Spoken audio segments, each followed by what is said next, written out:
Assalamualaikum warahmatullahi wabarakatuh. Kembali lagi bersama saya Mas Saragi Sembako. Apa kabarnya teman-teman?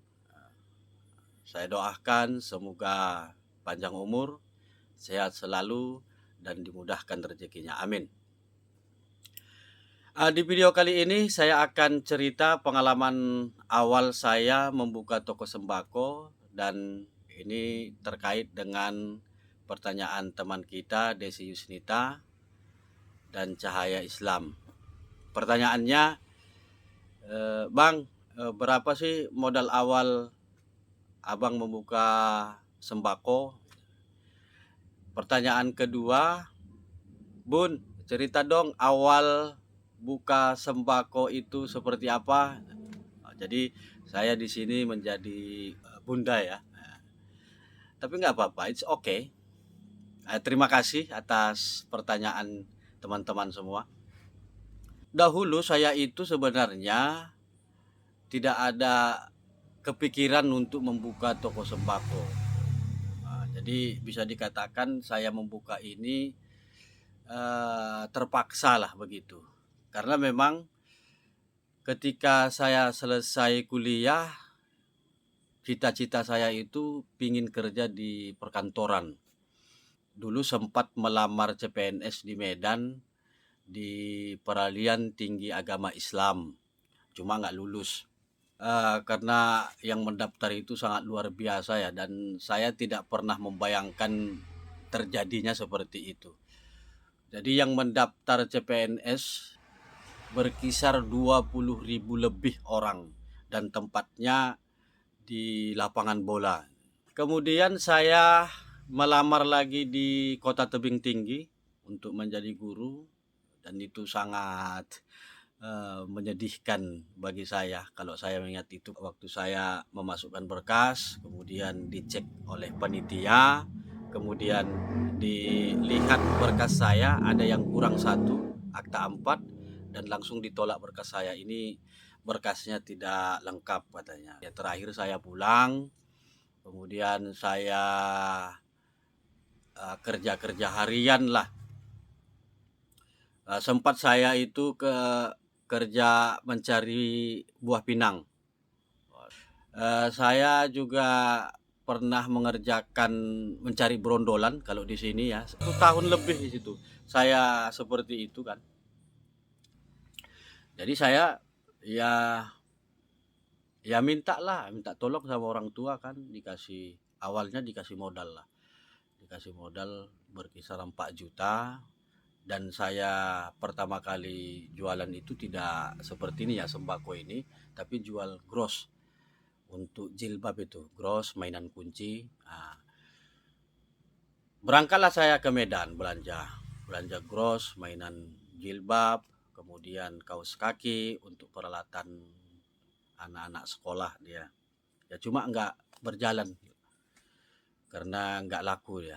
Jualan pertama dapatlah saya itu putarannya 7.000. Hari kedua nggak ada yang membeli, satu hari blas sama sekali tidak ada.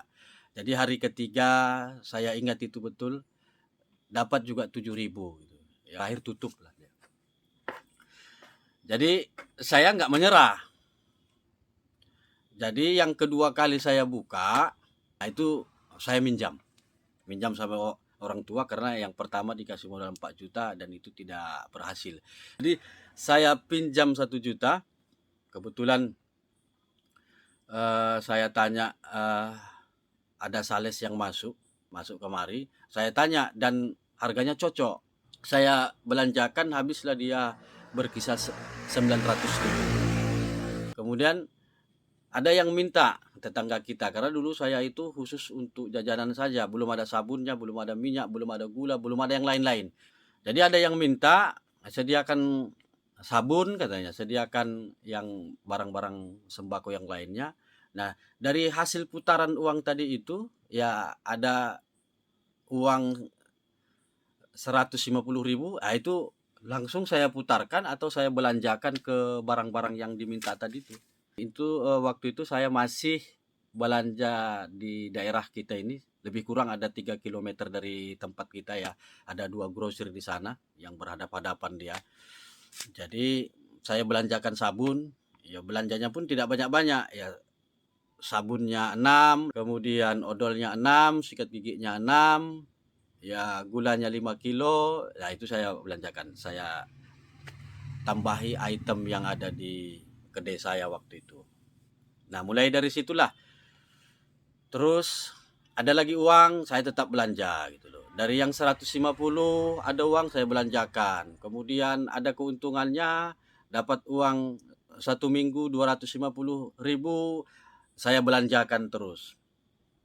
Apa yang diminta, apa yang belum ada, saya isi. Seperti minyak belum ada, saya isi. Dan begitulah, semakin lama semakin saya lengkapin barang yang ada di kedai saya ketika itu ya. Nah kira-kira begitu ya. Modal awal yang aslinya itu 1 juta dan saya minjam dengan orang tua saya. Awal membuka sembako itu karena terpaksa lah saya berjualan, karena memang cita-cita awal saya itu pingin kerja di perkantoran atau ya menjadi PNS lah. Dan dulunya ini bukan seperti ini ya. Di sebelah,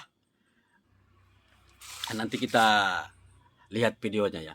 Nah teman-teman, awal saya berjualan tempatnya di sini, persisnya di sini. Tapi ini karena memang sudah dibangun ya beda. Kalau dulu itu di sini masih gedek, yang saya tinggal itu gedek. Nah ini punya kakak saya. Jadi sebelumnya itu mereka di Stabat sana lewat Medan, kemudian pindah kemari dan membangun rumah. Jadi saya bergeser ke sampingnya. Nah ini ditimbun ya, tanah timbunan, jadi agak sedikit lebih tinggi. Kalau aslinya ini sebelah sini kita lihat. Nah ini dia. Ini jauh lebih rendah dibandingkan yang posisi kita yang sebelah sini, karena ini sudah bekas timbunan. Nah ini pun sebetulnya sudah ditimbun sama pemilik rumahnya. Kalau aslinya lagi, ini masih di bawah lagi dia. Nah ini kita lihat di sini ada naikan ya. Nah sebelah sini ditimbun juga, karena daerah sini itu merupakan rawan banjir. Pernah suatu ketika itu malam hari hujan deras, jadi ya air itu masuk semua ke kedai saya itu. Masuk semua, barang-barangnya yang di bawah itu basah, ya lumayan banyaklah kerugian saya kira itu ya. Termasuk gulanya basah, kemudian beras basah, Indomie basah gitu. Sampai laptop saya, karena anak saya ketika itu main laptop dia kemudian tertidur. Ya karena bingung ya, karena memang sudah kena musibah, bingung, nggak kepikiran lagi laptop itu. Jadi ke depan untuk melihat barang-barang apa yang bisa kita selamatkan. Terakhir udah selesai yang di depan, ke dapur kita, karena saya dulu tinggalnya di dapur ya, di situ masaknya, di situ apa segala macam di situ, tidurnya termasuk di situ dulunya.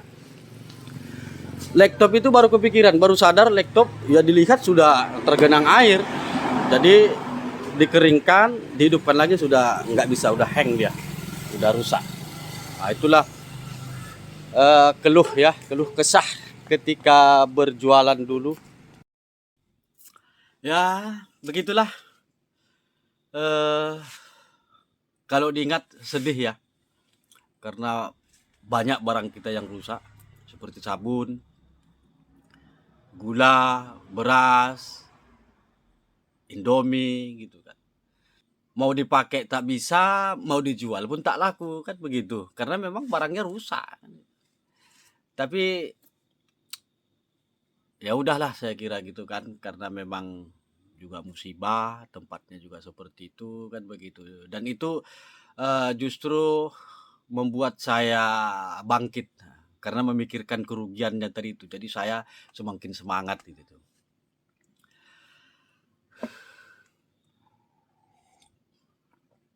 Oke teman-teman. Jadi saya seperti ini pun itu juga membutuhkan waktu yang cukup panjang ya. Ada 4 tahunan begitulah. Jadi saya masih jualan biasa itu. Jadi saya masih belanja di grosir yang dekat di sini. Tapi alhamdulillahnya seiring berjalan waktu dia ada juga masuk sales jajanan itu. Itu dari distributor yang resmi, bukan dari gudang.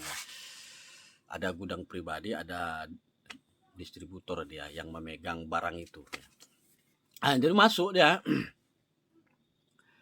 Jadi menawarkan barang itu, barang jajanan gitu kan. Tapi pengambilannya waktu itu cukup lumayan banyak ya. Dan saya pun mikirnya itu, aduh, pusing kepala saya. Dia menawari pengambilan 32 ikat seperti Ebikatsu, Mnet itu dicampur dia 32 ikat itu baru ada potongannya berkisar 4 ribuan. Tapi karena memang saya pingin maju kan begitu. Saya pusing juga ini macam mana uangnya ini gitu. Jadi ya nekat saya juga itu. Nekat saya. Jadi saya order, saya ambil 32 ikat itu, besok baru masuk barangnya kan gitu. Begitu turun barang, saya lihat tumpukannya ya lumayan lah. 32 ikat itu cukup lumayan banyak. Dan itu pertama kali saya mengambil program jajanan. Dan alhamdulillahnya mulai dari situlah saya berproses dia. Karena snack tadi itu kan bal-balan saya susun. Ya, yang masih diikat itu juga saya tumpuk-tumpuk gitu. Jadi kelihatan rame dia. Jadi ada orang lewat gitu kan, ada yang melihat, ada yang melirik kan begitu kan. Kemudian ada juga orang yang lewat yang kebetulan dia jualan kan gitu. Singgah kan gitu. Lalu dia bertanya, "Apa ini grosir?" gitu. Langsung saya jawab, "Ini grosir," saya bilang. Nah, disitulah dia. "Berapa harganya?" 8,5 saya bilang. Nah, mulai dari situ orang mulai cerita sana, cerita sini kan begitu. Kalau di tempat saya itu grosir. Padahal baru snack saja yang saya jual. Kalau seperti sabun, odol, gula, minyak itu belum bisa saya bagi ke kedai-kedai retail. Tapi saya fokuskan di jajanan dia. Jadi hari kedua, hari ketiga, hari keempat dan seterusnya itu yang belanja yang pertama tadi itu dia ya seminggu datang lagi gitu loh. Ya besok-besoknya ada lagi orang singgah dan bertanya, "Ini grosir?" Saya bilang, "Ya grosir," saya bilang. "Berapa harganya?" 8,5 saya bilang. Nah, mulailah tersiar berita tadi itu kan dari mulut ke mulut biasa kan begitu. Jadi yang lain-lain itu pun mulailah mencoba gitu kan. Jadi mulailah saya berpikir bagaimana barang yang lain ini juga bisa saya bagi dengan kedai-kedai retail itu. Begitulah proses saya dulu untuk membangun usaha saya ini dari yang kedai ecer menjadi semi grosir. Dan saya pingin ini menjadi grosir juga, kemudian nanti meningkat menjadi big grosir kan begitu.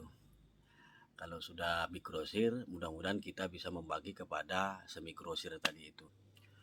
Nah, setelah itu masuklah produk nabati. Produk nabati kalau ada program kita ambil program dan itu pernah pengambilan 50 karton yang nabati 2000. Nah, itu potongannya berkisar 8 ribuan satu kartonnya itu. Sekitar 90 karton semua item kita ambil. Dan cashbacknya waktu itu 800.000 dan 800.000 ini saya tabung. Kemudian masuk lagi ya produk Siantar Top. Nah, kalau Siantar Top ini modelnya itu setiap kita belanja 2.500.000 secara akumulasi dia itu potongannya 100.000 dan 100.000 ini ya saya tabung juga gitulah. Dan begitulah seterusnya gitu loh. Sampai sekarang pun kalau ada program ya saya ya selalu mengambil program-program itu dan potongan itu selalu saya tabung gitulah. Nah, begitulah prosesnya saya eh, mengembangkan usaha sembako ini ya. Eh, ya, dan saya sarankan kepada teman-teman yang mau berjuang juga berproses dari kedai kecil, eh, mulailah mengambil program-program tadi itu sehingga kita bisa membagi harga kepada kedai-kedai retail tadi itu. Dan saya pun berharap ya dari kedai retail seperti dulu, dan itu masih di apa ya, masih di kedai yang gedek waktu itu. Saya sudah mau apa namanya melakukan hal yang seperti itu gitu.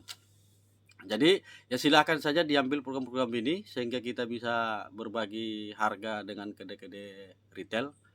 Jangan takut, kalau sudah ada pelanggan kita insya Allah itu akan bisa lebih maju lagi. Oke, demikian ya kepada Mbak Desi Yusnita dan Cahaya Islam.